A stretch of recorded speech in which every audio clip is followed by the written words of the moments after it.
Start.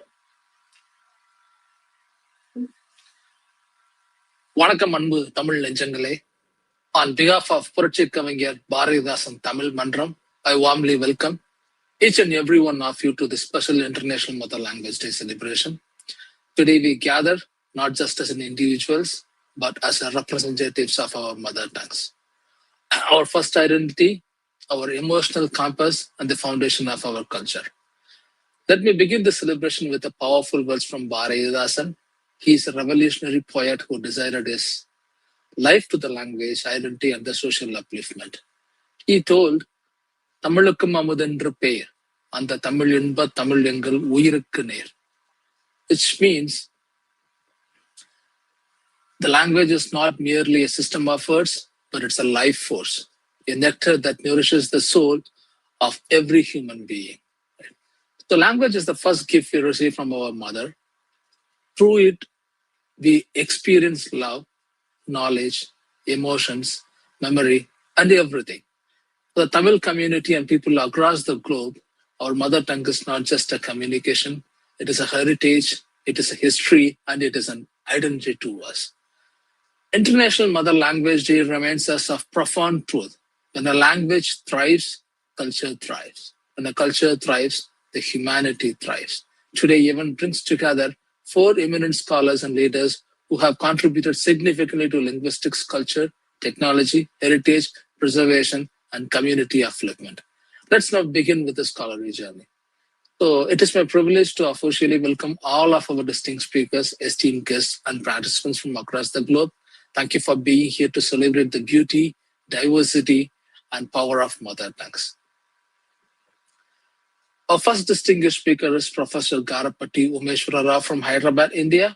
He is the former professor and director of CALTS at the University of Hyderabad and currently serves as an honorary professor of linguistics at Central University of Kerala. Professor Rao is a pioneer in language technology and medicine translation for Indian languages, genetic reconstructions of Dravidian, Mongolian, and Turic language families. His scholarly contribution includes numerous published books, over 100 research papers in national and international journals, over 1,000 articles on language, economy, linguistics, and mother tongue-based education. So his leadership roles are, he is currently the president of Linguistic Society of India, and he was a president at 2021 and 2024 between that period, and he was a president of Dravidian Linguist Association. Currently, he is the president of Telugu, Vashodaya, Samakhya. I think that I told correct after. And he is a member of Sagitya Academy General Council. He has also received the Government of Andhra Pradesh Distinguished Awards in 2011 and 2018, and he also a recipient of Nava Urashi Samana 2004. It is our honor to invite Professor G. Maheshwar Rao. The screen is yours, sir. Thank you very much. Okay. Can I share this one? Okay. Yeah, you are allowed to share, yes.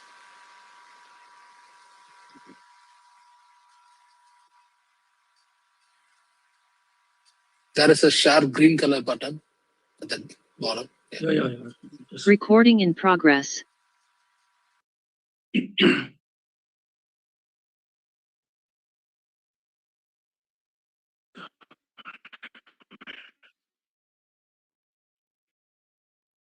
Can you see that one?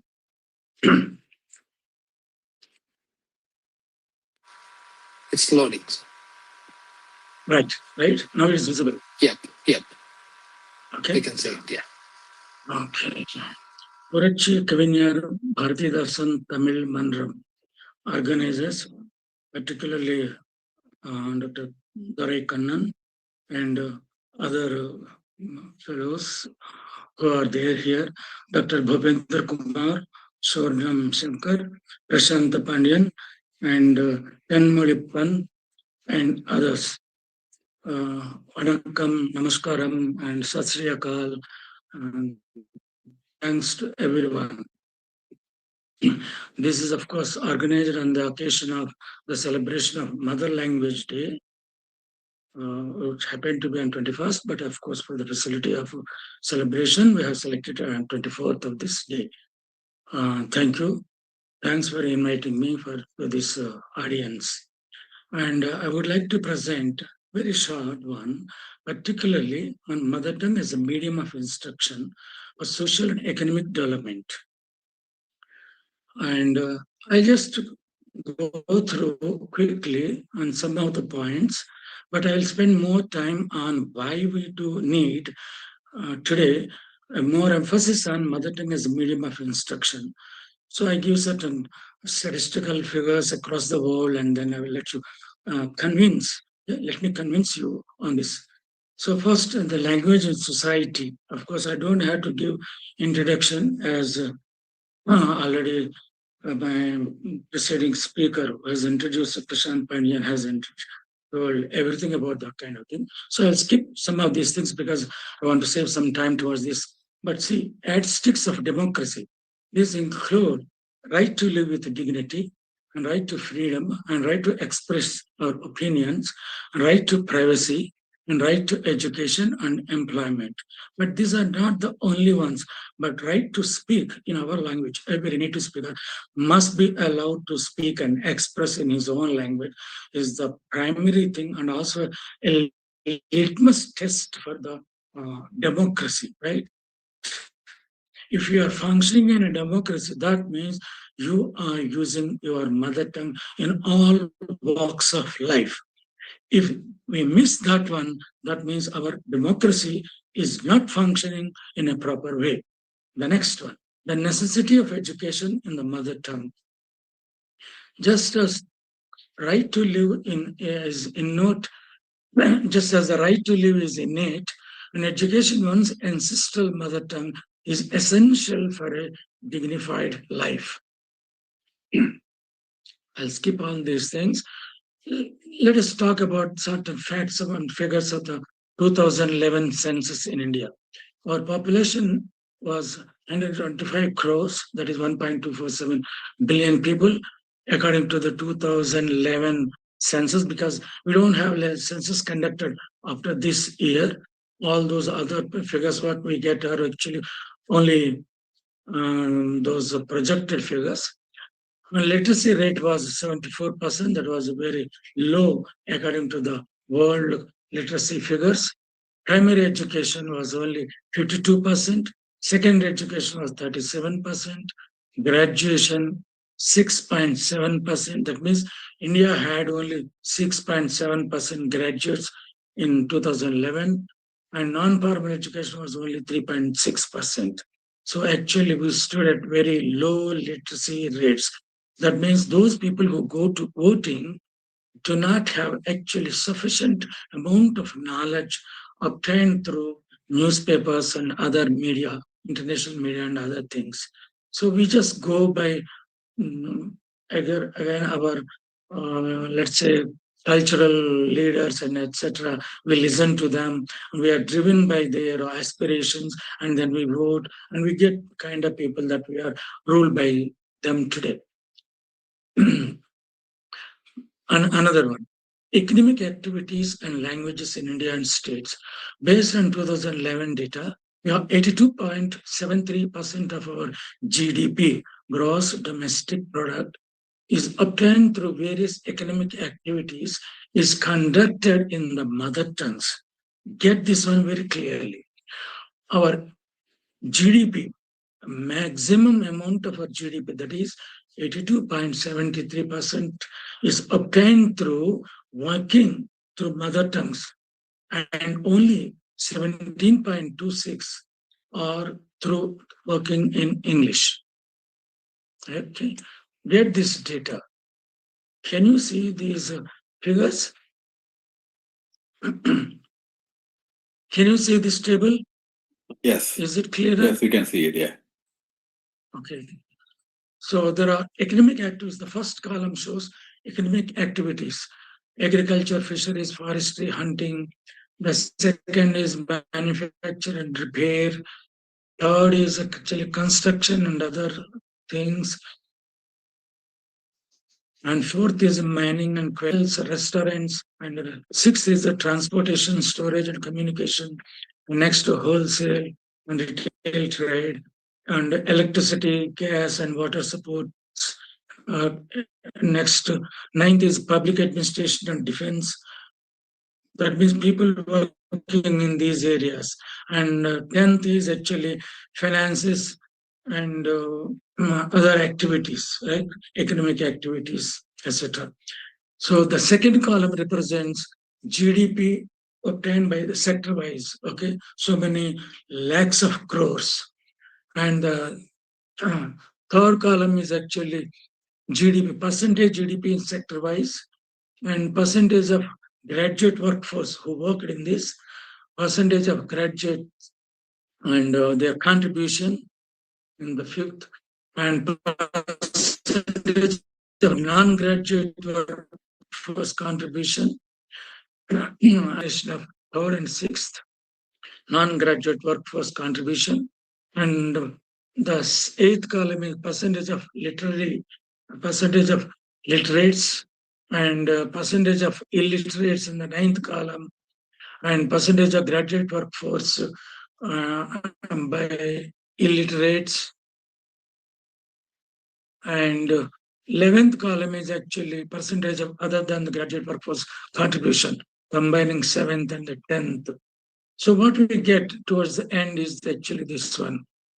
To facilitate this one, languages of economic activities. In the Indian languages, it is actually each sector-wise. For example, 13.54% of GDP is contributed by agriculture and other auxiliary sectors. And in the manufacture and repair, it is 15%. In the construction, 7.5%. In the mining and quarrying, it's 2%. And combining actually transportation, storage, and communication, wholesale and retail trade, etc. And etc. is combined into 24%. And electricity, gas, and water supply by 1.4%. And public administration and defense, etc., by 9.42%, and finances and other economic activities by 9%. So the total contribution of mother language working force is actually 82.73%. Whereas its other side, English people, the workforce in English is contributing to 17.27 workforce. So this table shows you through the statistics supplied by Government of India in 2011, who is working in which field by using which language is actually the figures are here.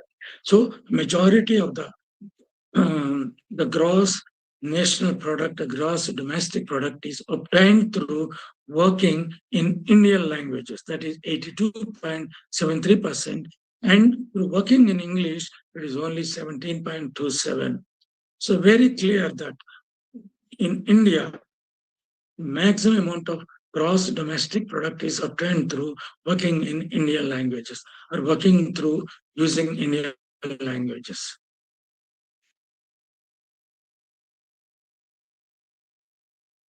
Okay, I will just go through and then show other language, each language in each state. In the Telugu states, both in Telangana and Andhra Pradesh, it is about 84.52%. And English is actually much less. It is about 15.48%, rather less than the actual the Indian level. In other states, of course, it is much less. More and more Indian languages are being used in each other states. So this, I don't want to repeat again in the Telugu states.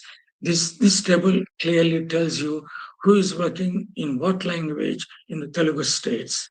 So I don't want to spend much time on this one. I would rather actually go for the other things. And why we need to work through the mother tongue, right? For example, across the world, countries leading in patent acquisitions and patent licenses, because in the modern world, the measure of countries' intellectual strength and wealth is actually determined on the basis of the development of patents. Means which country acquires more patents. So we can actually determine why and how they are getting these patents, right? In South Korea, where the population is approximately 5 crores, comparable to the population of either Telangana or Andhra Pradesh, or of course, in each state like Tamil Nadu or etc. Number of patents obtained is this, more than 135,000 patents. And this boils down to per lakh persons.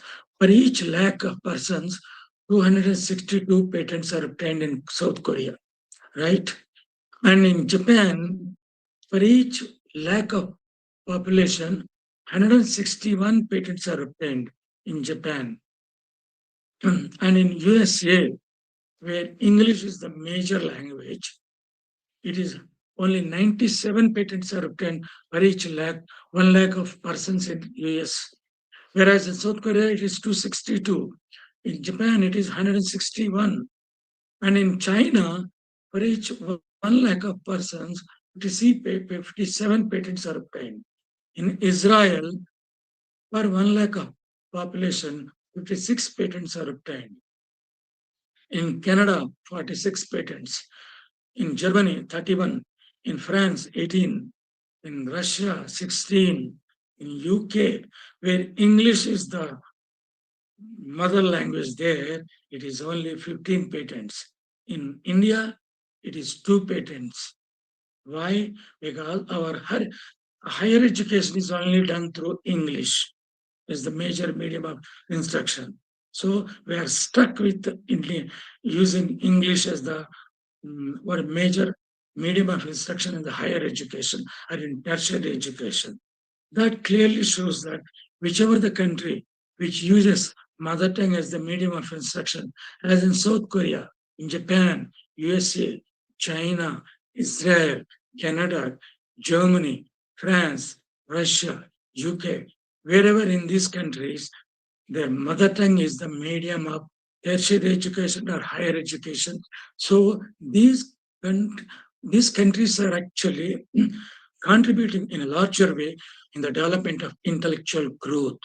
They are on the higher pedestal in strengthening their countries, both in the technologically or in the economically, right?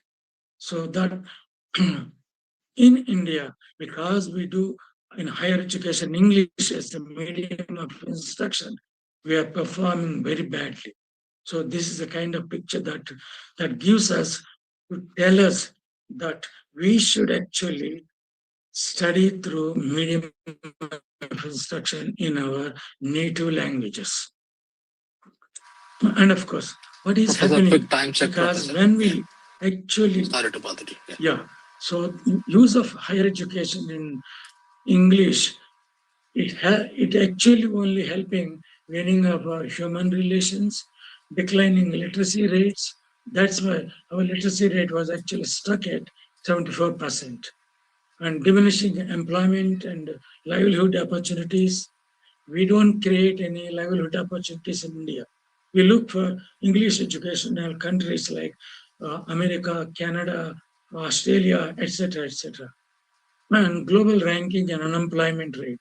We see that language which construct actually do their mother tongue education have low unemployment rate, where English is being used as an educational instruction. In India, unemployment rate is very high as you go down. And English education in India is a rising criminal, contributing to rising criminal tendencies, and wealth creation is at lowest rate, and weakening local industries, and it is the fading literary creation, and it is of course the artificial intelligence aided by machine translation and it is revolutionizing seamless contribution to exchange of information across languages is not possible, right? So AI-assisted large language models, building machine translation systems through machine learning contributes to seamless information exchange across languages. Now we don't have to depend on English education because machine translations contributes to across language information exchange. So we don't have to worry today, depending on English as a medium of instruction in tertiary education or higher education. Thank you very much. Yeah. Thank you, Professor Rao. It was a Yes. for your very deeply insightful, inspiring address. You just gave multiple perspectives. One is about GDP, right? Learning the languages and using the local language as a source of GDP is definitely sliding towards an up kind of the right way. And it has more than whatever state you just choose, it is more than 80% of the income comes from the local language. That was a very good statistic, right? You just saw Telangana, you just saw even the countries that was always inclining towards the upside. At the same time, when you also show the number of patents, 1 lakh, and what is constraining us to not produce a patent is also because of the higher education that is limited to English and you cannot able to create more because you don't learn in language. This is a very deeply insightful and inspiring address. Professor Rao, your perspective on this linguistic heritage and language technology definitely greatly enriched today's celebration. Thank you so much. Okay. So the next speaker, yeah, you can stop sharing the screen. I'm going to call the next speaker. Yeah. Thank you. Thank you so much, Professor Rao. The next speaker is Dr. Bhupender Nayak. Dr. Bhupender Nayak, a distinguished technologist, academician, author, and veteran. So he is educated in Javakhar Navodaya Vidyalaya and served as the Indian Air Force for 2 decades as a competent member. He holds a degree in Punjab Technical University and Chaudhary Devi Lal University.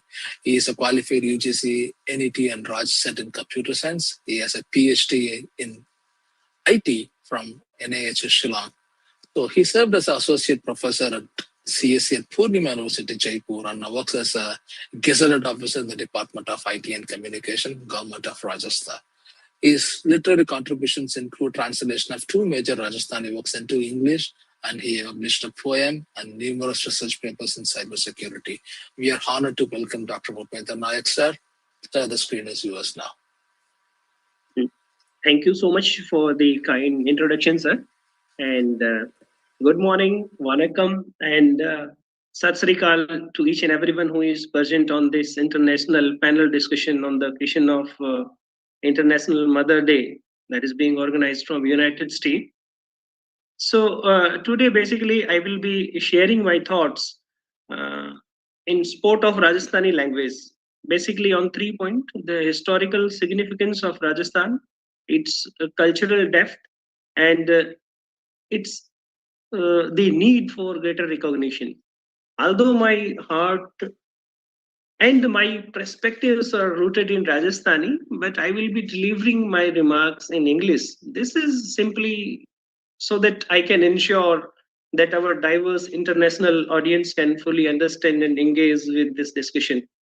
So I kindly request that this choice of language should not be misunderstood. It does not lessen my commitment to Rajasthani, but rather it is going to reflect the inclusivity that is required in this global form. So starting from the historical perspective, let me say that golden period of Rajasthani language and literature is generally considered from 15th to 19th century. So during this period, the Rajasthani language, it flourished through various ballads, poetic composition, historical chronicles, and various folk narratives. So if I consider from 15th to 16th century, this 15th to 16th century, these eras are the rise of Dingle and Pingle poetry. Dingle and Pingle is two kind of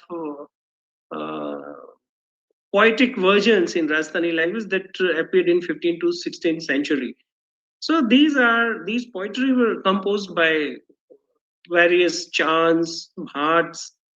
They actually celebrated the valor, the devotion, and moral value of the community, of the day-to-day life of Rajasthan during 15th to 16th century. So, yes, of course, Dingle and Pingle are basic pillars during 15th to 16th century. But Dingle and Pingle, they're having some difference between these two. This Dingle poetic version, it is having high tone, formal style of Rajasthani literature. And basically this Dingle, this has got developed from Upper Bruns, the old Western Rajasthani around the 18th century. And primarily this Dingle was used by Charan, Bhat and Jain poets to compose various heroic, chronicles. And chronicles means we call them in Rajasthani khayat and epics, rasos, etc. So the theme of Dingle was valor, devotion, cosmic reflection, and various moral techniques. This Dingle was also having various subgenre, Jain style, Charan style, cosmic style. So these are the subgenre of Dingle. Similarly, this Pingle was also there, but it was softer. It was a lyrical style of poetic version that blended the Braj Bhasa and Rajasthani together, and various literature were created in Dingle and Pingle in that way. So on this, the theme of this Pingle was basically love, devotion related to bhakti and everyday life, and the cultural expression of Rajasthani life during that 15th to 16th century. And this Pingle was basically musical, was having musical tone, and it was the literature of the Pingle was performed in the folk gathering and religious context. Next, if I consider the historical perspective of this Rajasthani language, then let's consider 16th to 18th century. During this 17th to 18th century, various rasos in Rajasthani we call them rasos, but basically they are epic poems. Then Vanshavalis means genealogies, and khayat means historical account of the kings and all, they emerge. So these are basically the literature forms that emerged from 17th to 18th century in Rajasthani. Various works were also created like Dalpat Vilas, and one poet Nancy was also there. So they created various these rasos, vansavalis, khayats, and they documented the historical and cultural aspect of Rajasthan during 17th to 18th century. And if we come to 19th century, Colonel James Todd has written a book, Annals and Antiquity of Rajasthan. That book was heavily took its insight from Rajasthani literature only. So that's how you can see the depth and influence of the Rajasthani was not locally or not in the Rajasthan itself, but it was internationally. So why I should call this period as global? Because as golden, because during this period only, the Rajasthani was not only a medium of folk and courtly expression, but it was also a repository of history, valor, and cultural identity of this desert land. So it preserved the ethos of Rajasthani through poetry, various chronicle, various oral tradition, and unmatched richness and variety during these 3-4 centuries. And yes, we should also see when the first word Maru Bhasa was there in the ancient literature. Yes. So Udyotam Suri was a Jain monk. He created Kovlay Mala in 779 century. So it was created in Jablipur, that was the present-day Jalore in Rajasthan. So this was basically created in Prakritik and Apbhrans Bhasha. And the content of this was a story of Faiz shawl that was undergoing rebirth. But beyond its narrative, it is the treasure of social, cultural, and linguistic references of 18th century of Rajasthan. So this Uvle Mala is an important religious text, and this Uvle Mala has the early references to Maru Bhasha, means the language of Marudhara, the language of the desert land Rajasthan, and this Uvle Mala is not just a Jain religious text. It is also a social and cultural history of Rajasthan. It documented everyday life, the custom, the linguistic diversity of this desert land. So it mentioned that word, I was saying Maru Bhasha. So it mentioned the Maru Bhasha word and provides the linguistic evidence to the Rajasthani language that was used centuries before the modern Hindi and other language consolidated. So this language, Rajasthani was using two script, Mahajani and Mudia.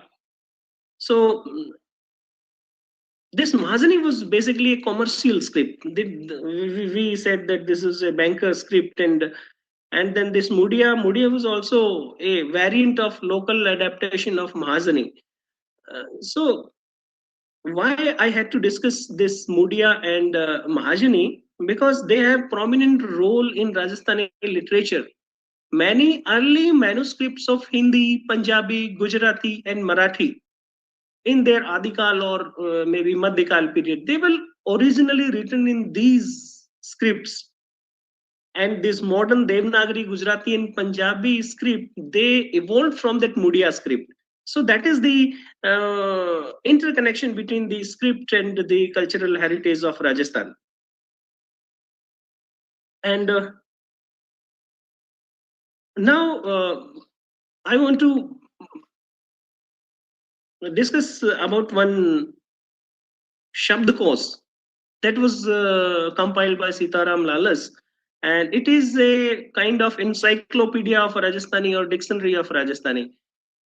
So this was the first systematic and scholarly dictionary of Rajasthani. So this Shabdakos, this is a multi-volume work that was published during 1960 to 1970s, and it documented lakhs of words, and it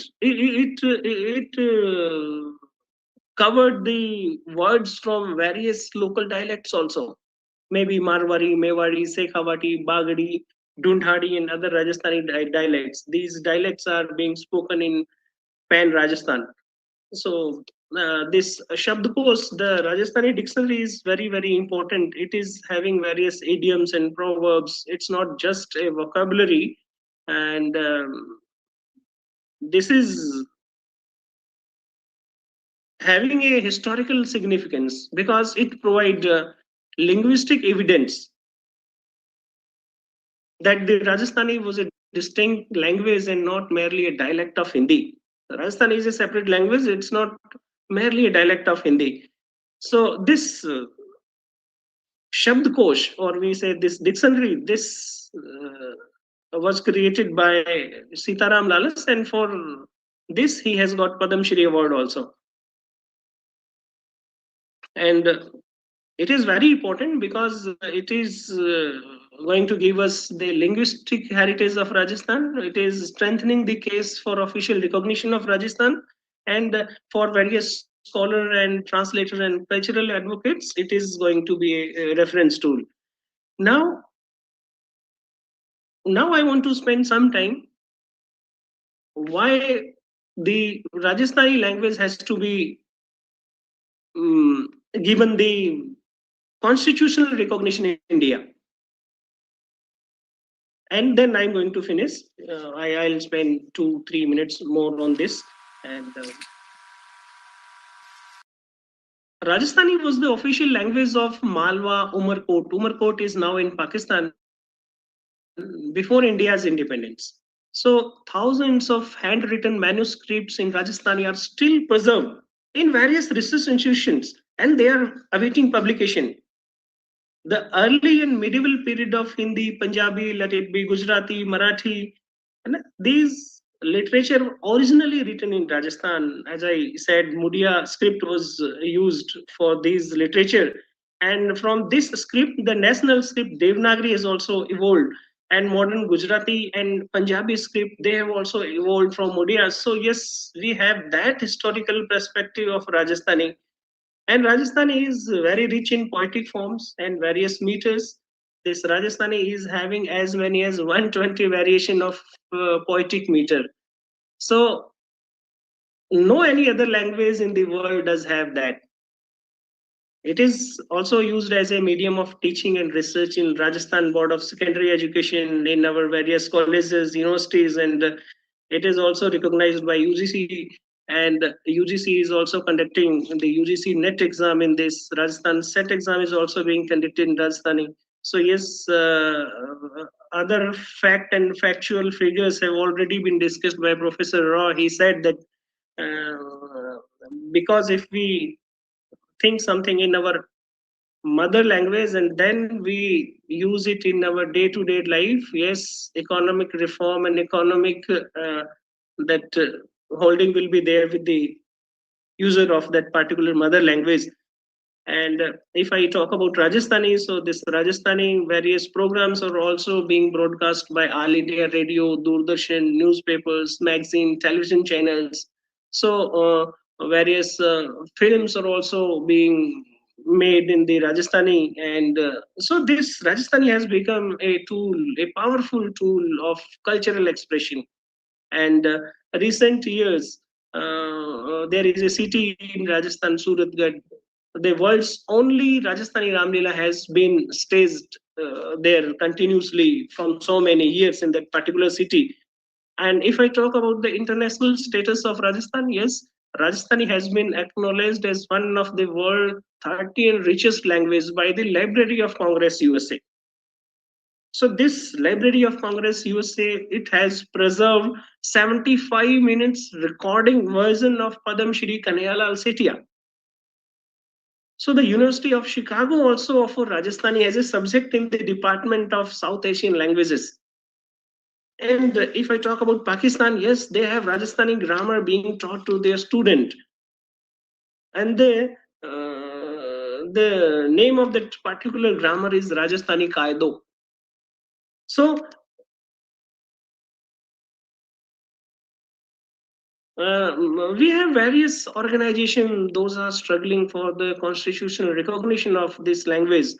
We have Rajasthan Chhatra Morcha, we have Rajasthan Bhasas Sangha Samiti also, and Rajasthani Chintan Parishad also, and various other hundreds of literary and social groups. They are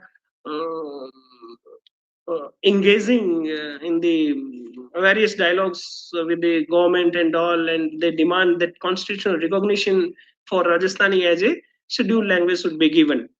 And again, under Article 345 of Indian Constitution, any state has a authority to declare its own language as its official language of the state. If I say about Rajasthani, we don't have that official language of the state as Rajasthani. So yes, we are struggling, and we are continuously putting our concern to the government and to the higher authority. We can take various example also. Goa, through Goa Daman and Diu official language act 1987, Konkani was declared the official language of the state. Even though at that time it didn't have the constitutional recognition. 5 years later, the central government granted it recognition. We can also take Chhattisgarh, Jharkhand, Meghalaya as an example. In Chhattisgarh also, Chhattisgarhi was declared the official language of that state, but still it is not having the constitutional recognition. Similarly, Jharkhand, Bihar Official Language Act in 2018, Magahi, Bhojpuri, and 17 other languages were declared official languages of that state. Most of them didn't have the constitutional recognition. Meghalaya also did same in 2005. Khasi and Garo, two languages are being spoken in that particular state. And yes, they have given the official language status of the state, but they didn't have the constitutional language anyway. So similarly, Sikkim, West Bengal, we can have various example of those. So in conclusion, I want to say that Rajasthani language is not mere a mean of communication. It is a living heritage carrying centuries of culture, wisdom, and identity of the people, of the person of this desert land.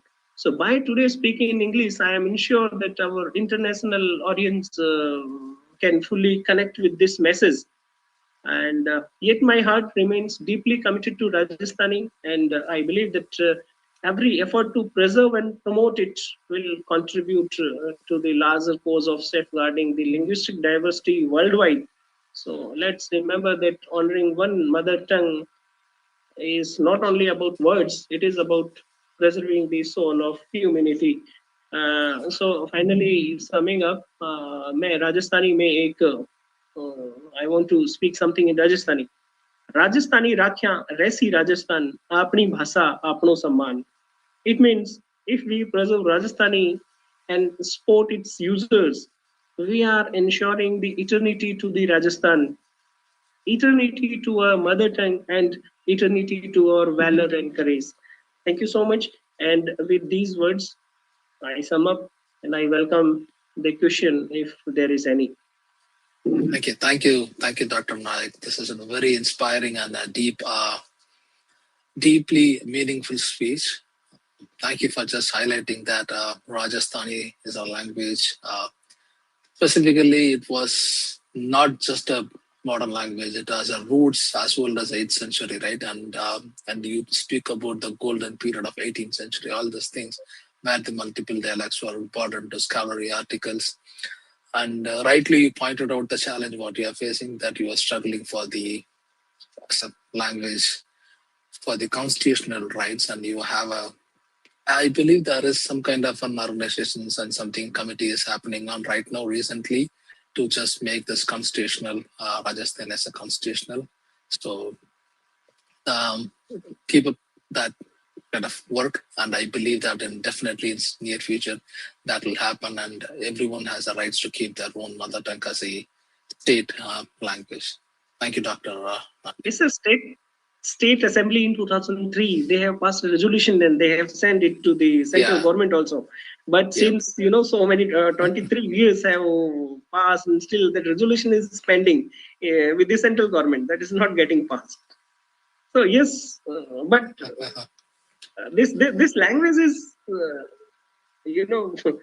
not only of Rajasthan, but this is being spoken in the adjacent part of Gujarat and Madhya Pradesh and Haryana also.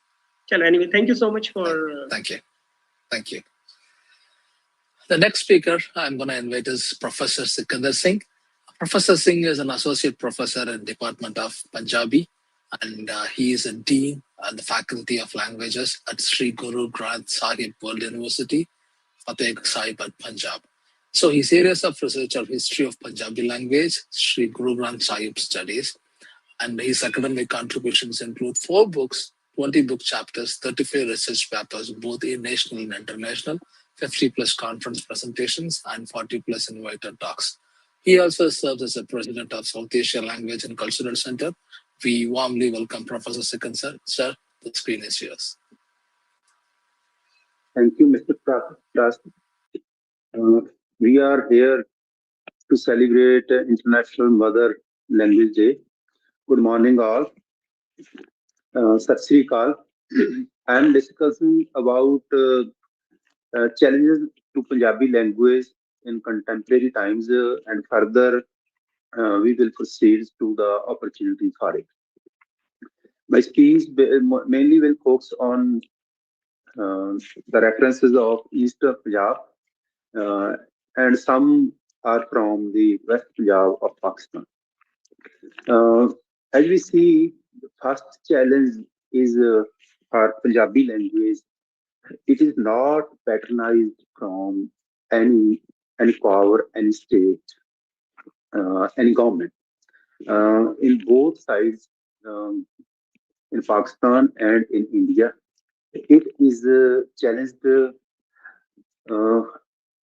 administrative marginalization. It exists both in eastern and western Punjab. In western Punjab, native language mostly kept out from the government offices. Uh, Punjabi, in East Punjab, Punjabi is the official language of the state, but senior officers of administration like IAS officers, they prefer to communicate in English. This is a big problem for Punjabi. Government offices are very important places where people interact every day. When non-native languages dominate in these offices, it creates a gap between the people and their native language. Punjabi is facing this problem. In West Punjab, Urdu interferes in the native language, uh, and both in East and West Punjab, English also creates a distance. Uh, this is a major challenge for Punjabi language. Although Punjab State Language Act allowed and reserve rights of Punjabi, but in practice there are a lot of problems. Second major challenge in the field of education, which we can say it is very serious problem. In West Punjab, Punjabi has been replaced by Urdu since the British period. When in 1854, Britishers introduced in Urdu as a medium of instruction in their newly annexed province. The long absence of Punjabi language from education developed a linguistic schizophrenia in Punjab, especially in West Punjab. Uh, Among them, many began believe that they could live, study, and succeed without learning or using their mother tongue. Uh, it is condition of West Punjab and some of the East Punjab. In West Punjab, education system Urdu at primary level uh, and primary and higher both level English become obstacle to use the growth use and the growth of Punjabi language. The negative opinions and blames which were produced by the British officers after 1849 when they annexed Punjab. Uh, Most of them are continued to influence nowadays people's view about the Punjabi. I can tell you some. One that Punjabi is described a dialect of Urdu. Uh, Later, this Urdu word was replaced by Hindi.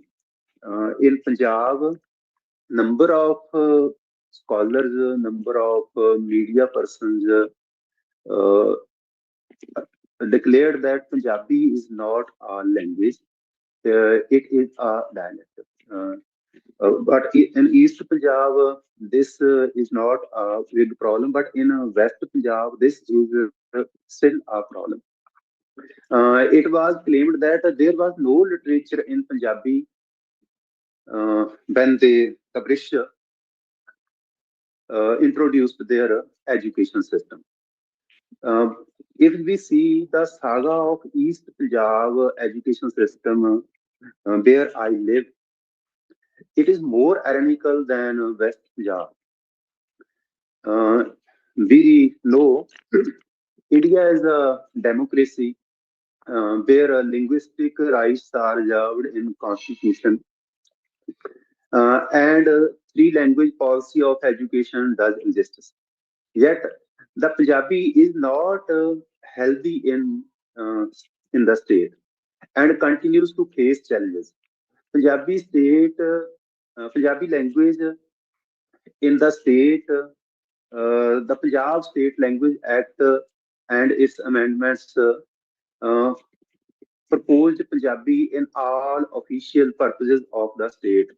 From 1967 to 1995, Punjabi language significantly developed in the school education. But after the fall of Sikh Kharku movement, you can say Sikh armed struggle, which was fought in 80s and early 90s against the Indian oppression on Punjab. The Indian government openly allowed to open private players to open English medium schools in Punjab. And after that, a great shift occurred in education field. Now we can see data. There are 27,000 schools in Punjab, having approximately 69 lakh students. More than 25,000 schools are affiliated to Punjab School Education Board, which taught in medium of Punjabi. There are 1,537 schools are affiliated to Central Board of School Education (CBSE), and 170 schools are affiliated to ICSE. But interesting fact, you can see that there are 36 lakh students in 25,000 schools of Punjab Schools Education Board. But less than 2,000 schools of CBSE and ICSE have 33 lakh students. It is because ICSE and CBSE schools are English medium schools. 27,000 schools have very less students, and 2,000 about 2,000 schools have very high strength of students. This is there is another problem. The government of Punjab approximately stated that 15,000 Punjab school education schools government transitioned to offering English as a medium of education.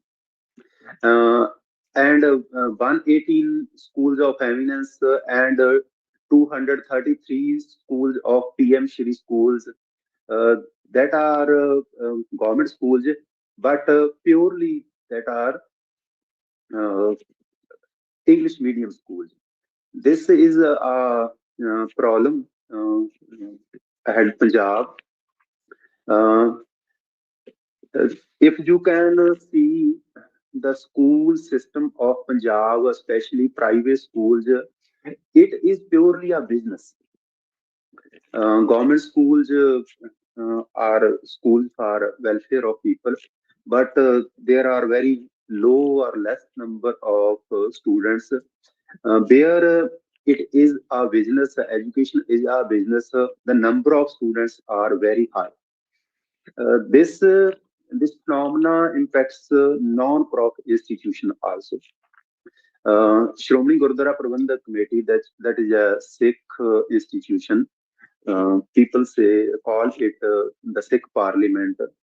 And, with the pressure of English medium and CBSE school, SGPC started to switch their Punjabi medium schools to the English medium school. We can say this is a big challenge in the field of education, especially in school education.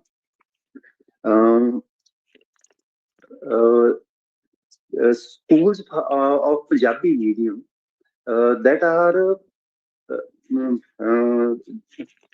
just only for poor people. People who have money, who are capable to spend, they send their students, their wards to the English mediums.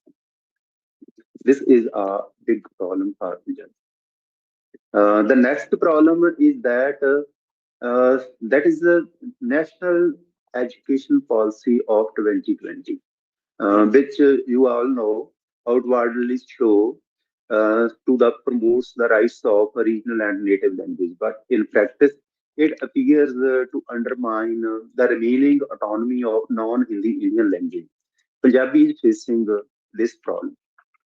It reduced the language teaching to 2 credits ability enhancement course only. And its claims of ensure the primary education in native language is purely a pretense for Punjab. Because if the Indian government is serious for this, then it has to issue the instruction for CBSE or and ICS to offer Punjabi language as medium of education at all school levels. So we can see this is a policy. This is not in practice. In Punjab context, this is purely a problem.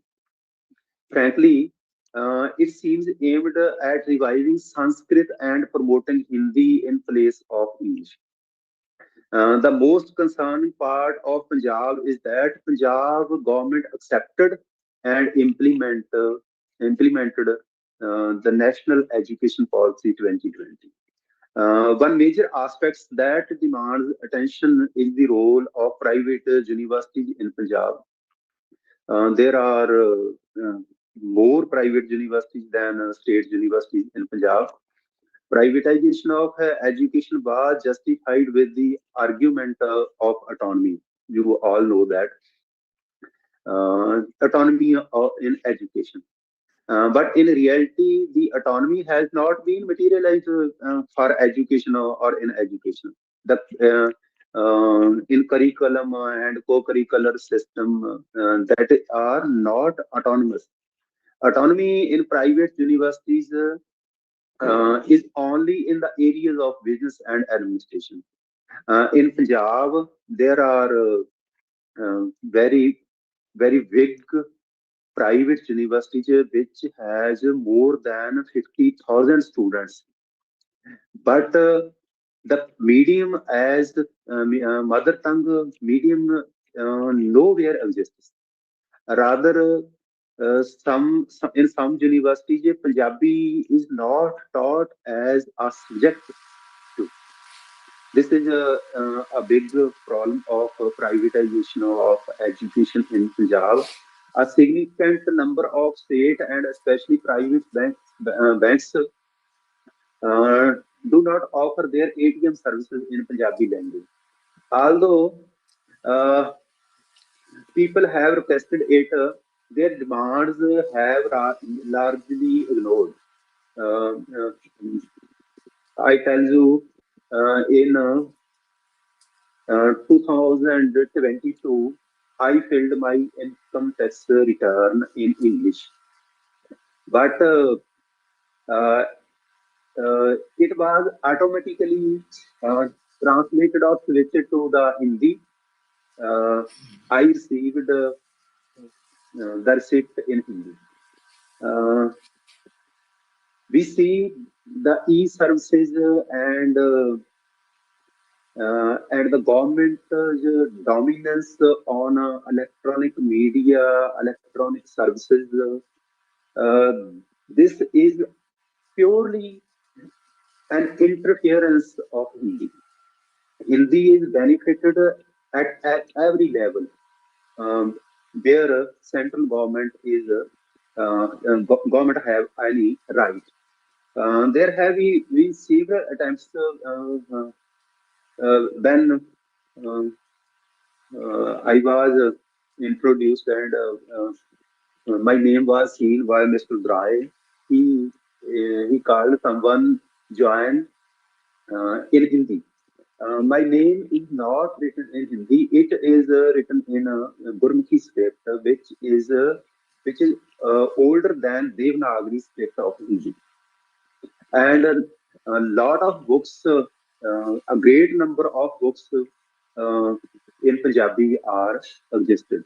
But there is a problem of Indian state.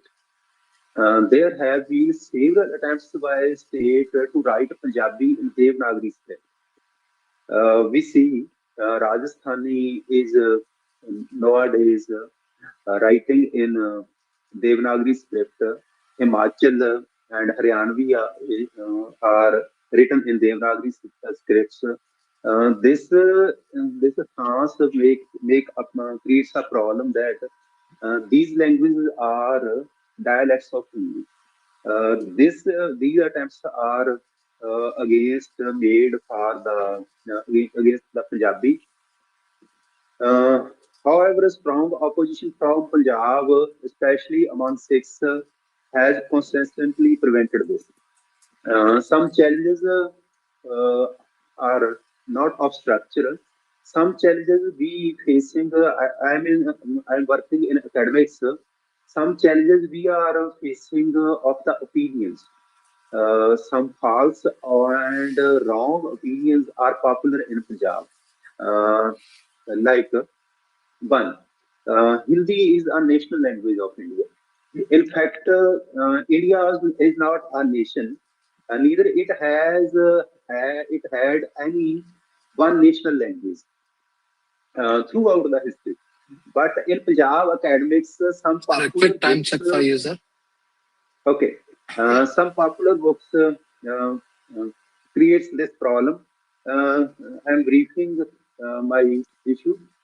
A second problem is that Sanskrit is mother tongue of Punjabi. These are a very big problem in the field of academics. There are a number of challenges. Excessive centralization of power is a big problem in the Punjabi.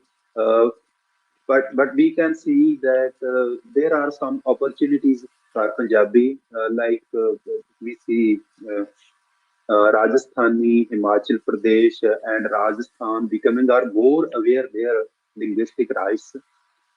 This will sign of a decentralization of Punjab, and this will challenge Hindi dominance.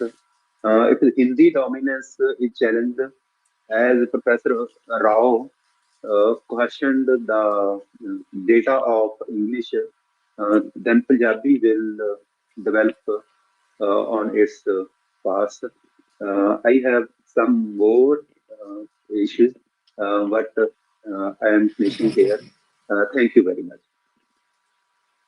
Thank you, sir. Thank you, Professor Singh, for this enlightening and culturally rich address. You just spoke about how in the state itself, Western kind of East Punjabi, that was different, and how private institutions come and put an English medium on top of it, and how it reduced the contributions towards the Punjabi linguistics and the Sikh studies. Those informations are truly invaluable. Thank you so much for joining this call, Professor Singh. So, in spite of the concern of time, I'm just calling Dr. Swarnam Sankarapanti. So, Dr. Swarnam is the Vice President of Architecture at the Multinational Bank in the US, and he resides in Maryland. And his educational professional highlights are he is a PhD in biophysics from IIT Madras, and he has a postdoctoral fellowship in cardiology. He is an MS in computer science from Johns Hopkins University, and he is a former science journalist in Generally. His community leadership includes he is a co-founder of Maryland Talent Tamil School. He is an academic county head and teacher. He represents the Tamil at the American University Coalition of Heritage Languages, Washington, D.C. He is the secretary of Tamil Chair Inc., working to establish Tamil chairs in North American universities. It is an honor to welcome Dr. Swarnam Sankarapanti, sir. The screen is yours. Welcome. Namaste and good morning, good evening. Thank you for the opportunity, Thuraikannan and Prasad. I think I also learned quite a bit from the fellow panelists. I got a different perspective of each language, especially from Bhupender and Dr. Sikandar about Rajasthani and Punjabi language, which I would have never learned about it. And especially Dr. Bhupender pointed out an irony that we all, speak about mother language, but we are speaking in English. That's the point I wanted to make. I mean, after a few years, the technology will make it such a way that we can all speak in our language and we can all hear in our language. So there will be only one language which is really required. So that's the mother tongue. So that's the focus about my talk. Mother tongue is the key for internationalism, because everybody is talking about internationalism is you have to learn many other languages. In fact, we don't really need to learn any other language other than learning very well in your mother tongue. So I want to highlight a few things related to that. I'll just share my screen. I want to share some quotes. Yeah, the screen is You visible. can see it, yeah. So first I want to quote, two important quotes, like it's cry for revival of the mother tongue. This is some of the indigenous communities. For example, Cree is the most spoken indigenous language in Canada. It's about 80,000 to 100,000 people are still there, and they were concerned, and so it is one of the article which was published in a book from Arizona State University. Grandmothers and grandfathers, thank you for our language that you have saved for us. It's now our turn to save it for the ones who are not yet born. May that be the truth. So it expresses how the loss of your mother tongue, it pains you. And this is the other part of the world. In New Zealand, Maori is another language of Eastern Polynesian group, and in New Zealand. And the Maori people, the indigenous people of New Zealand, they thought they were losing their language. And then in 2000, early 2000, there was a big awakening, and that language is being made as a New Zealand national language. And this is a quote from them: "As long as we have the language, we have the culture. As long as we have the culture, we can hold on to the land." So that's the key. If you lose your language, you lose your culture and you lose your land. Now, this is the message posted by UNESCO in their 2026 Mother Language Day message. Young people are the main guardians of the world's linguistic diversity. They are the inheritors of nearly 7,000 spoken languages, and have the responsibility to keep them alive and pass them on. Still, young people need to be introduced to linguistic diversity, and this begins at an early age through education. So this is the theme for their Mother Language Day for this year, and it's youth voices on multilingual education. In fact, they requested a lot of investment for this year. Okay, so now global citizenship and internationalism. So in my topic, I mentioned about internationalism. So what is internationalism? We all know that the increasingly globalized world is shaping the very concept of citizenship itself. Currently, the citizen is holding to a particular land, particular nation, but in the current world, the youth population wants to travel, they want to migrate, they want to relocate for jobs, and there are a lot of opportunities in multinational corporations, transnational institutions, and civil society movements and labor markets. So it has generated a sense of belonging to a broader human community, especially among the younger generations. And this trend continues. I mean, it's not going to stop in spite of all the anti-migrant rhetoric in all parts of the world. So these developments carry profound implications for internationalism and the idea of global citizenship. So meanwhile, the engagement across in different cultures, it requires a dialogue between languages. but it's not practical, nor it's feasible for individuals to master all the languages. So that's where the technologies come into picture. The recent advanced technologies such as machine language, machine translation, and AI have made cross-lingual communication more accessible and helping to bridge these divides. And as long as you know how to communicate precisely in one language, which is very essential, a solid foundation for this is the mother tongue. So if you are very good in your mother tongue, that's the key to communicate with the world. So let's see a few examples. For example, this is I will show you some 3 use cases from AI, artificial intelligence, translations. I mean, these are from some pediatric care, medical text translations, recent advances. So you can see the 4 languages which are represented here: Chinese, Somali, Spanish, Vietnamese.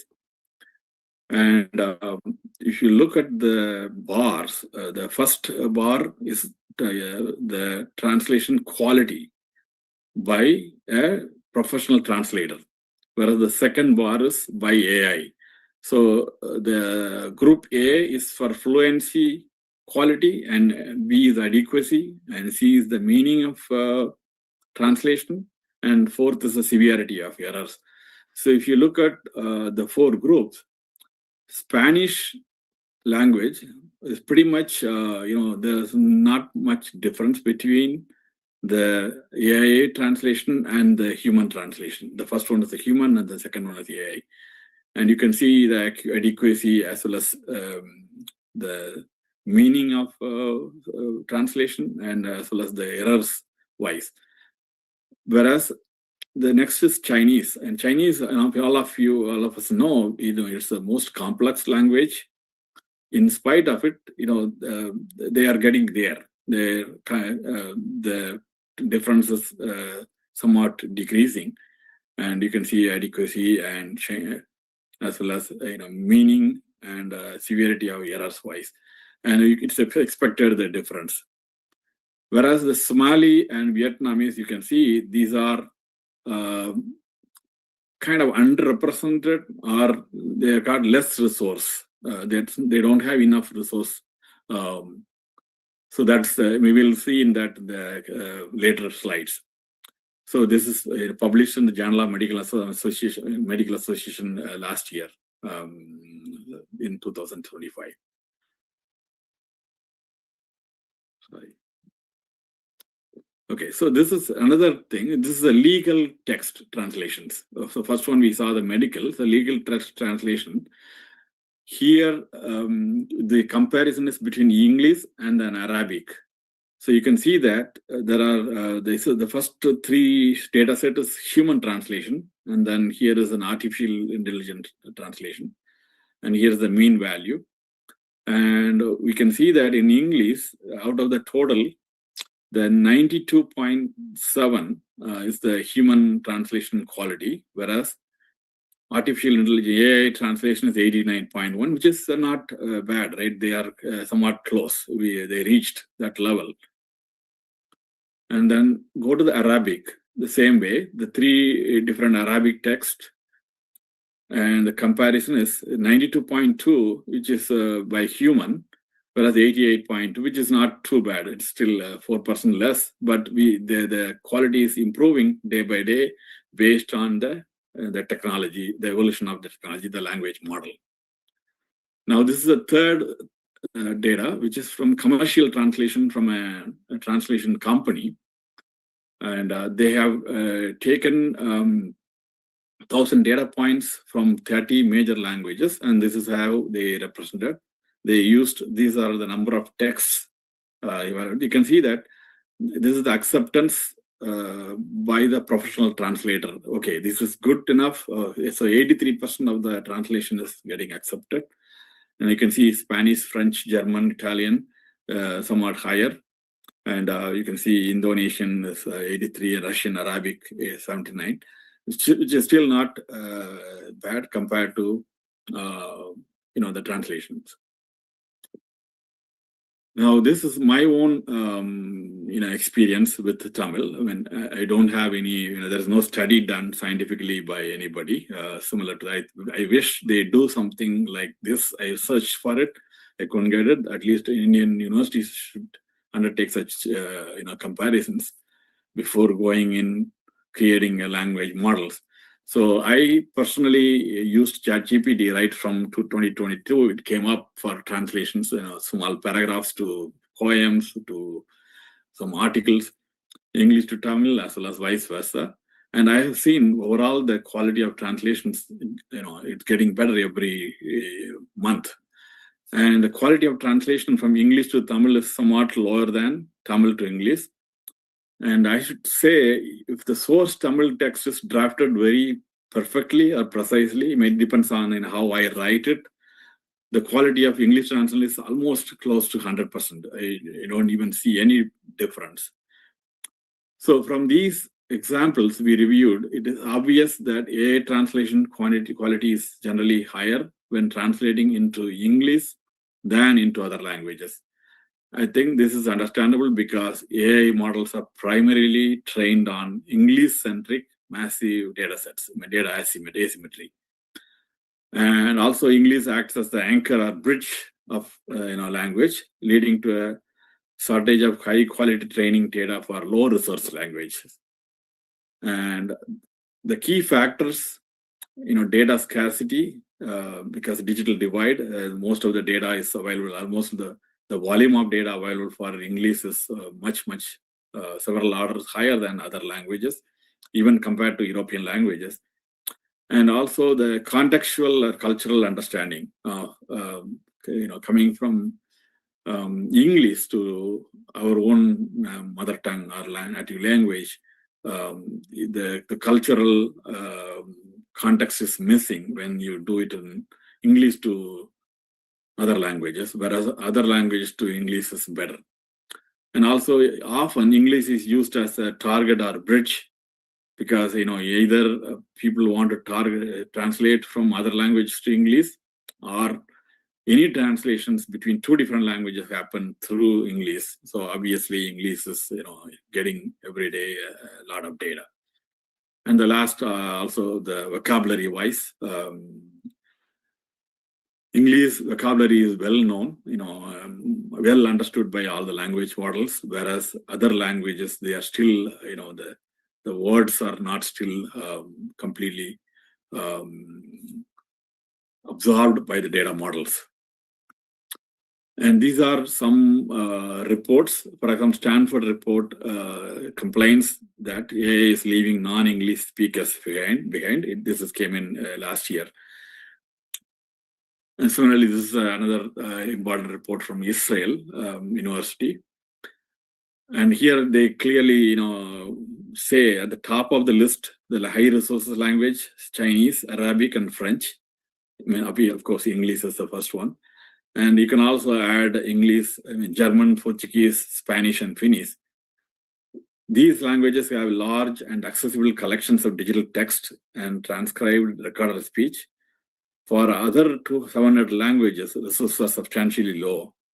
And another thing this study finds out, most of the translations are required for the underrepresented languages because, the languages which are the top high resource languages, they already have resources to produce everything in their own, text. So this is another big gap between the high resource language and the lower resource language. So ultimately, if you look at the top 70 most spoken languages, and these languages, English, the top half, they have the resources, or they also have already the language models well developed, whereas the languages below and even further below, the language models still need to be evolved. Now coming to Indian languages, India has 22 official languages and hundreds of dialects, but we are way below. For example, in Hindi and English, we have a lot of It's widely spoken in India, and also the resources are high, spent in large amounts, whereas all other languages are still not enough. And especially the tribal and regional dialects, they are almost does not exist or not digitized. So this is a big gap that has to be addressed. And also the digitalization, also involves how much you, as a native speaker, use your own mother tongue on the internet or in the digital media. Unless we effectively use our own mother tongue in language, and also in a good form, not like a chat room format, mixing with a low quality, without proper syntax. And so high quality usage is very important. And this is a report generated by KPMG, the famous process and data company, with Google in April 2027. In fact, I searched for anything later from them. I don't see any update from them. So this may be a little outdated compared to after 8 years now. And the key findings in this, the user base growth, actually, it says internet in users in Indian language, in fact, surpassed English users. And in 2021, it's already 36 million users, around 70% of the total base in India. And the dominant languages, Hindi, Marathi, Bengali, and Tamil. And I also read another report now, Telugu is also another, dominant language. And content preferences, users show higher trust and engagement with content in their native language. So this is a good sign, particularly for services like banking, government, and news. However, the elite Indian media or even Indian government is not even bothered about spending any money on these native languages in India. And behavioral trends. The rise of regional language usage is heavily driven by chat applications, digital entertainment, and the increased adoption of social commerce, which is actually, in a way, it is good, but it's bad in the way of propagating, the very deformative language when the high quality language is getting ignored in the digital media entertainment. So which is not good for the language models. And barrier reduction.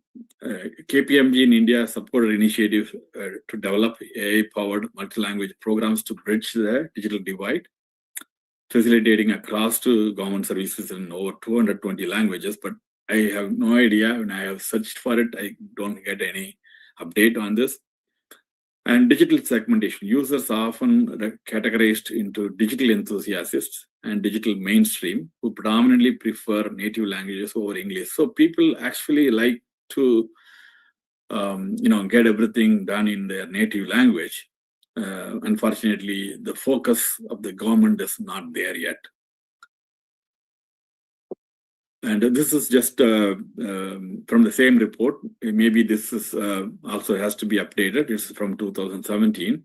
And 68% of the internet users consider local language digital content to be more reliable than English. So which is a good sign. People now trust the native language content.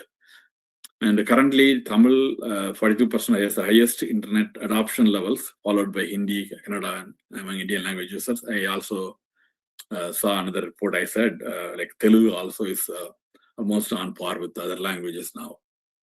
But however, the KPMG or Google has to come up with a new study on the same for the current trend. Now,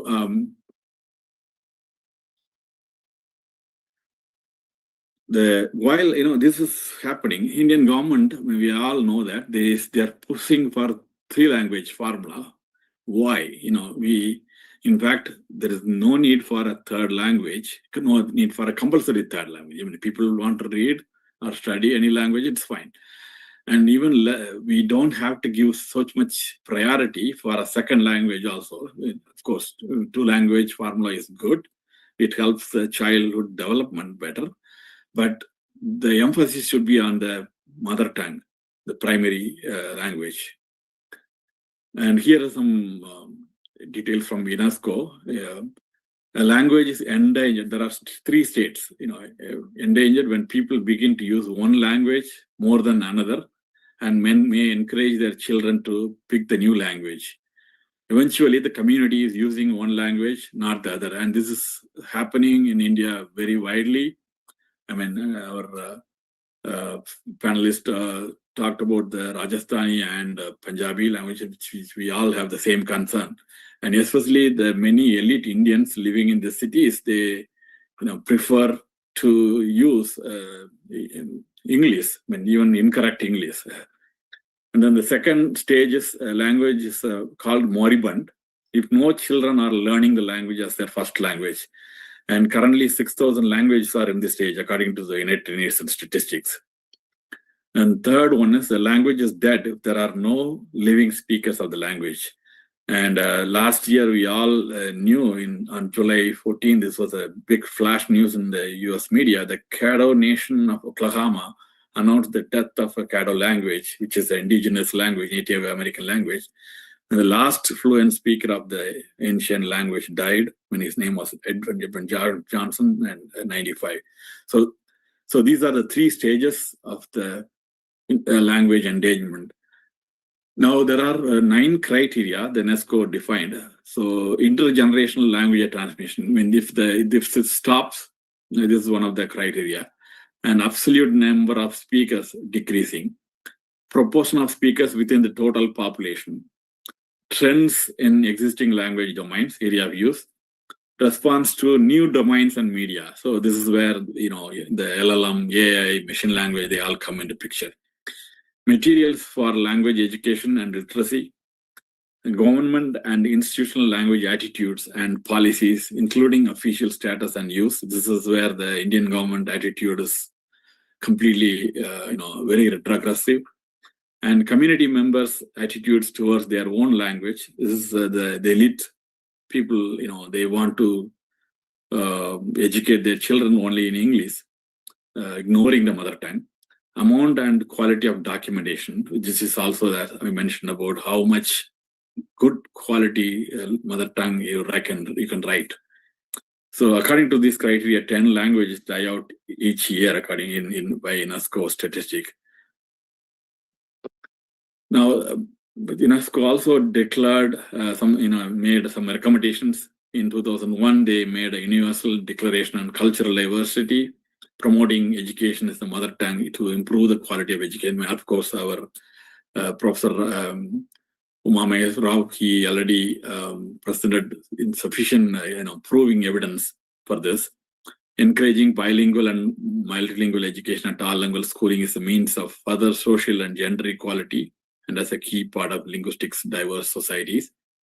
And the Hague recommendations also recommend, especially the indigenous minority children who are in economical poor status, will learn even the majority language better if they are taught in their mother tongue in the There are a lot of scientific data which shows this. If you learn your mother tongue better, you learn the second language or third language also better. The first years of education are pivotal importance in the child's development. So at elementary, preschool, kindergarten levels, it should be only in mother tongue. And so mother tongue is the key to progress and internationalism. And here comes where if there is a bilingualism, how it should be. It's called additive bilingualism.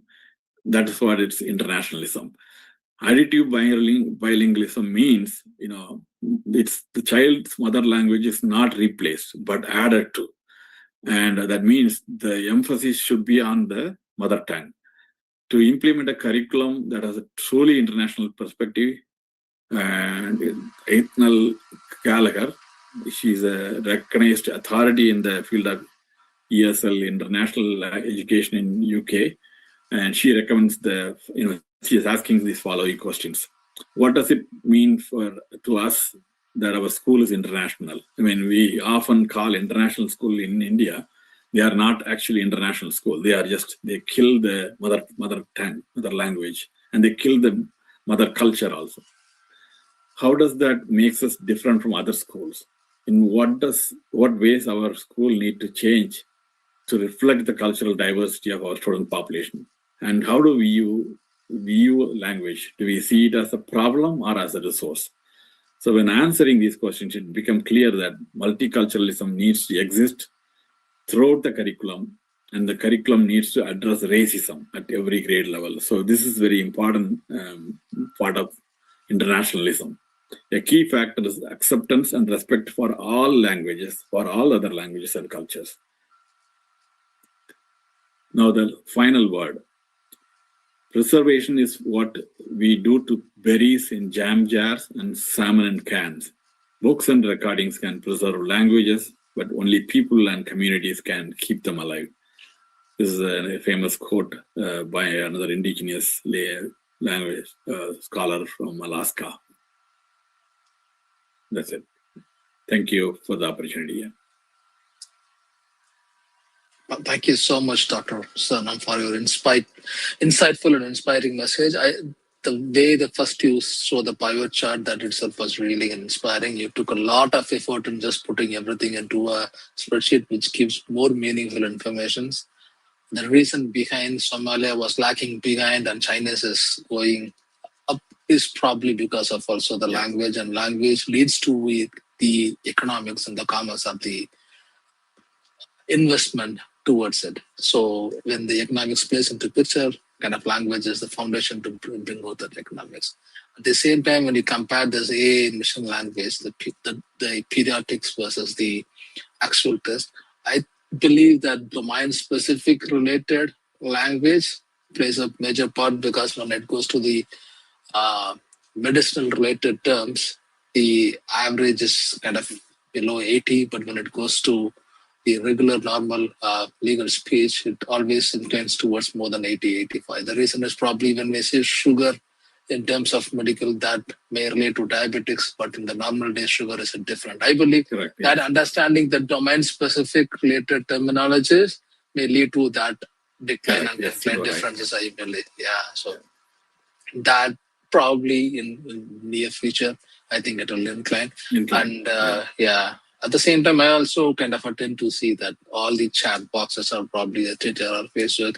I can able to see a lot of local languages is taking over English, and that's definitely a good sign. So there are a lot of other information what you have given that was definitely, I believe that the participants would have enjoyed that. Dr. Sonam, your lifelong service to Tamil education heritage is truly admirable. Thank you so much. Thank you. Thank you for that. We'll now we have a quick time check right now. It's 10:30 p.m. at EST hours. I know we planned for 15 minutes, but I don't think that we have enough time to have that 15 minutes. So, but we will now open the floor for questions anyhow. I would like to kind of ask, if you want to ask a question, please raise your hand. We will have one or two questions quickly, and you can also type in the chat. We will just take it. Kindly mention the name of the speaker that you are addressing. We welcome active participation through thoughtful inquiries. So I'll just open the floor for your questions now. You can raise your hands.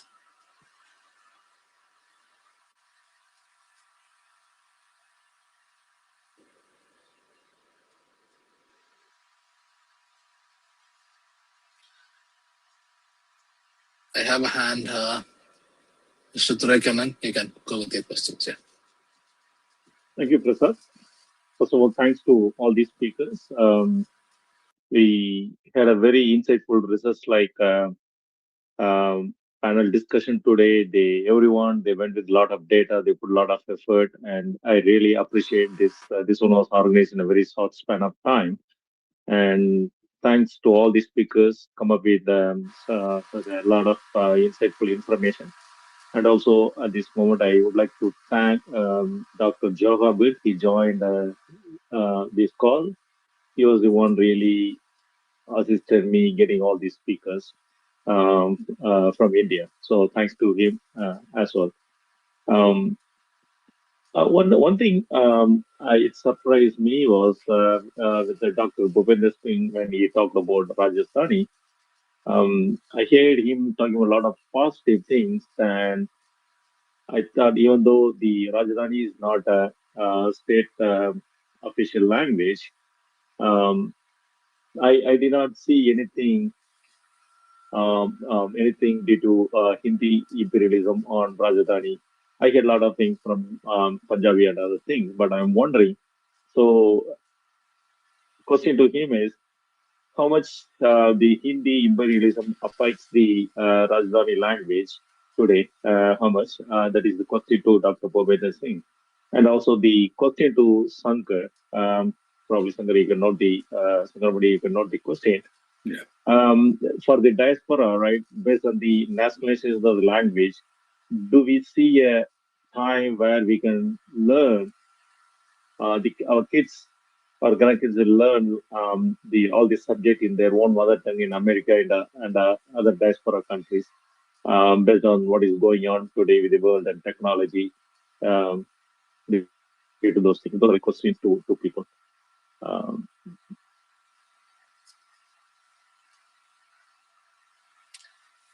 Dr. Bhupender, you can answer the question. Yes, sir. The question was that how Hindi imperialism is going to affect the dominance of Rajasthani. Perhaps that was the question, but I assume. So yes, to get the official recognition as a state language, they are saying that the script in which you are writing the Rajasthani language is Devanagari only. So yes, because of the similarity in the script, maybe that is the effect, particularly Hindi is imposing on Rajasthani language, and that's all from me. Thank you. What are the steps that you are taking, Dr. Bhupender, right now to bring Rajasthani as a state language? Sir, as I have told initially also, we have formed various fronts, various organizations, and we are continuously in connection with the government. The State Assembly has also passed a resolution in 2003, but still that resolution is pending, and that official recognition and constitutional recognition to this language is yet to be confirmed by the central government. And yes, sir, I want to add one more thing in this. To make this Rajasthani language to be popular among our international audience, we are also translating the Rajasthani literature into English so that people abroad, people from the global perspective, they can understand the rich heritage and the culture and the social dynamics of Rajasthan and Rajasthani people and of this desert. If I speak for myself, yes, I too have translated two major Rajasthani work in English, and yes, various other people are also translating. So we are onto that perspective, and hopefully we will get what we want. All the best. All the best. Yeah. Thank you. Over to you, Dr. Sir. Yeah, with respect to the question from Durai, I think when it comes to diaspora, there is a little change of mother tongue versus natural language, right? Because in the diaspora, children, wherever they migrate, for example, whether they migrate to the Western countries or from India to, even to other state, the children, when they grow up, they are, kind of in between their heritage mother tongue, while, also there is a natural language outside. So they are kind of between those two. That's why the linguists, they define them as heritage language versus mother tongue. Similarly, they consider, for example, in the US, whatever it is, either Spanish or English, it's become the de facto mother tongue for the children. So it's the best for them to learn in the natural peer language for the children for their own growth, unless they are really extremely good at their heritage language, which is mother tongue. So But however, as far as the technology wise, there is, I mean, as I said, after 5-6 years, maybe, you will see devices automatically will translate everything from one language to another language. So you don't really need, which language you learn, which languages you speak. Will come. But until then, all the language models should evolve in a nicer way. But a lot of work need to be done in that way. Yeah. Thank you, Dr. Professor Rao, you are trying to speak. You want to contribute something?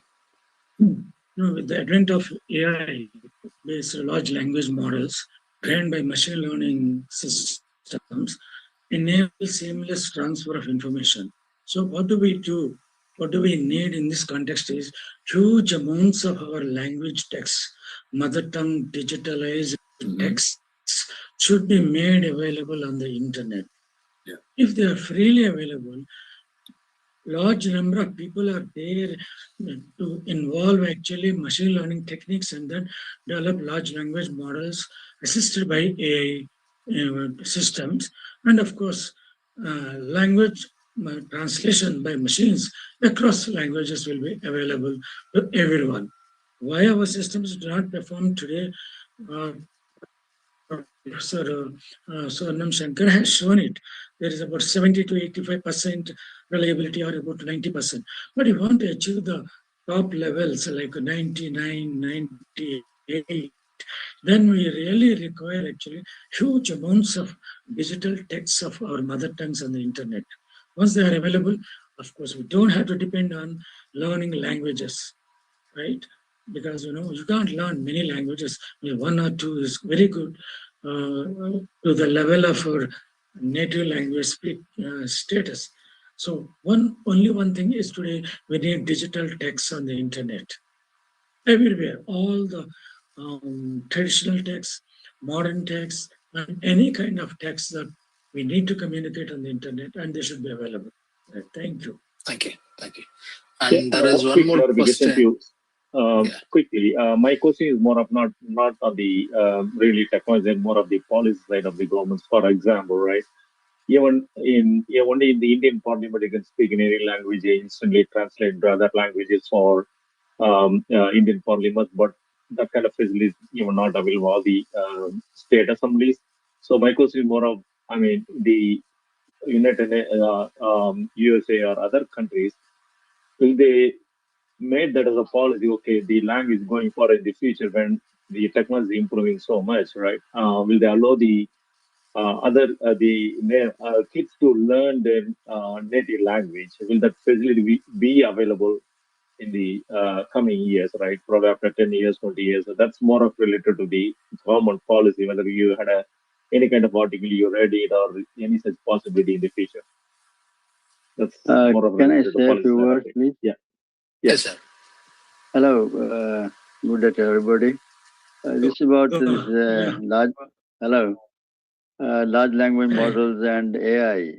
I think AI is very effective in generating content, not merely in languages, in dialects as well. A few days back, I asked Gemini to translate a couple of pages into Rajasthani. It did translate, and then it said that it could translate into different Rajasthani dialects as well if I wanted. And I've tried with many Indian languages, tribal languages, which are nowhere in the scene, and nobody is paying any attention to them. But the AI is able to generate content in those too. So we should spread awareness that people should generate content, stories, and particularly children's stories, all kinds of, and translation can be done. We lack this awareness in India, and just awareness can do wonders, I should say. It is so powerful now. It can handle each language, almost any language in the world, whether it is recognized or not recognized. Thank you. Thank you, sir. Thank you. Passing the question to Dr. Swarnam. Yeah. First, not a question, just my observation. No, Duray has asked some question previously, right? Yeah. I think, I agree with Joga Singh. Yeah. Thank you. I mean, I agree with you. I think that should be done. In fact, I think that will change.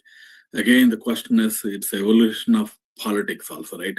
Now we have seen, to give an example, heritage languages were given a lot of importance in a lot of the universities in the US for the last few years because of the speakers from other languages. But for the current government is changing everything. Now they cut down the funding for all the heritage language programs. So this is a setback.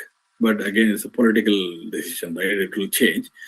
But I have a lot of hope for the younger generation because they appreciate multicultural diversity. They appreciate racial integrity and all that. Racial unity, so things will change. I think definitely what you are asking will happen someday. Yeah. Yes, sir. Yes, sir. Go ahead. Yeah. Just 2 sentences. I think it may take just a year or two that children will be studying at school in their own mother tongue through AI. Yeah. And there will be AI agents. They will be able to teach not merely in languages, in each and every dialect and even in speech variety. AI has become so powerful, and next 1 year it is going to change as much as it changed in previous 10 years. So I see a great hope with AI that all, particularly for this school level education, that all people throughout the world, they will be getting, say, tutorials or lessons or class lectures from the AI in their own speech variety. Whatever the government may do or not do anything. Because the data is, lot of data is being generated just through telephone conversations. It's all going to the AI. And then they have now a lot of literature is being poetry and stories are being written in each speech variety through Facebook and WhatsApp and all that.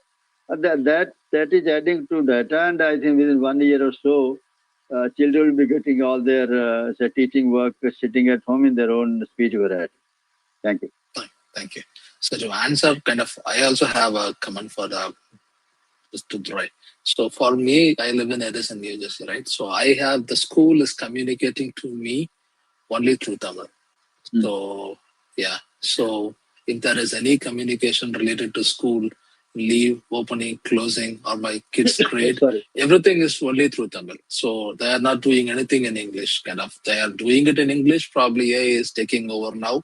And the email communications or even the phone what I receive speaks only in Tamil language, and it says that the school is closed tomorrow in the local language. So they get some inputs initially that what language you speak in the home, and based on that they are just doing it. I believe they mostly do for Hindi, Tamil, and most common languages. I don't know it's happening in other states or not, but it's happening here in Edison. The first time hearing this news, thanks for that gives a lot of hope. And also, Dr. Jawahir was the one talking earlier. Thank you, sir, for joining this. Also arranging all these speakers and everything. Thank you.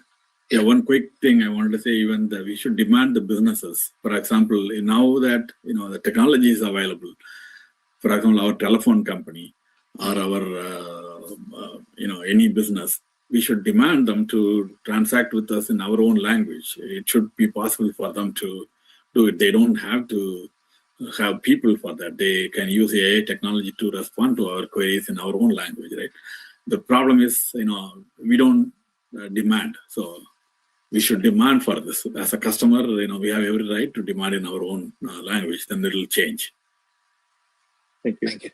And Anbu has raised a question that what each one of us to improve the AML development in our own language. I believe Professor Rao provided an input. He gave an answer already. You have to write and you have to have large number of text in the internet. I think Swarnam sir also keeping the information replay. Akhilan, Mr. Akhilan, you raised the hand. Do you have any questions? Yeah, hi. Thanks for that opportunity. Yeah, it's a great discussion. All four, right, from different language, everything was Very good. And my question to Dr. Swarna, this is related to he compared that how the human translation and with the AI translation, Right. and most of the comparison is for the international languages. So is there any such kind of an analysis for the Indian language so that we can see that still is there any gaps, how to improve that accuracy? Yeah, I was searching for it. I really couldn't get any of those the sources. I'll keep trying. So I believe. I mean, the problem with I don't know what the Indian universities they are doing it from the perspective of Indian languages. There's only one report. I saw that, but that I didn't have any the original paper. So when I get it, yes, I will post it. Okay, thanks, Dr. Swarna. So is it possible to get that the presentation? It was too good and informative. Yeah, I can share it. Yeah, I mean, I'll send it to Durai. Probably he can communicate to the Mandram group. Yeah, We will share it with you. Yeah. Okay. Thank you. Thank you. Thanks, everyone. So as we conclude this meaningful International Mother Language Day celebrations, I would like to extend my heartfelt gratitude to all our distinguished speakers, Professor G. Maheshwar Rao, Dr. Bhupender, Nayak, Professor Sikandar Singh, and Dr. Swarnam Sankrapanti for their really inspiring and scholarly contributions. My sincere thanks to all participants who joined from different parts of the world. Your presence made this event truly vibrant and enriching. On behalf of Puratchikkavi and Bharathasan Tamil Mandram, I thank you all. Let us continue to protect, celebrate, and pass the treasure of our mother tongues. Nandri, vanakkam. And we all support the constitutional recognition of Rajasthani language. We are with you. Yep. That is the news for most of the people. Thank you so much. Yeah. Everyone was shocked, actually. They didn't know that Rajasthani was not the state language of Rajasthan. Yeah. Unfortunately, Hindi was the state language, and it is hard to believe that even the second language was English, not Rajasthan. Yeah. So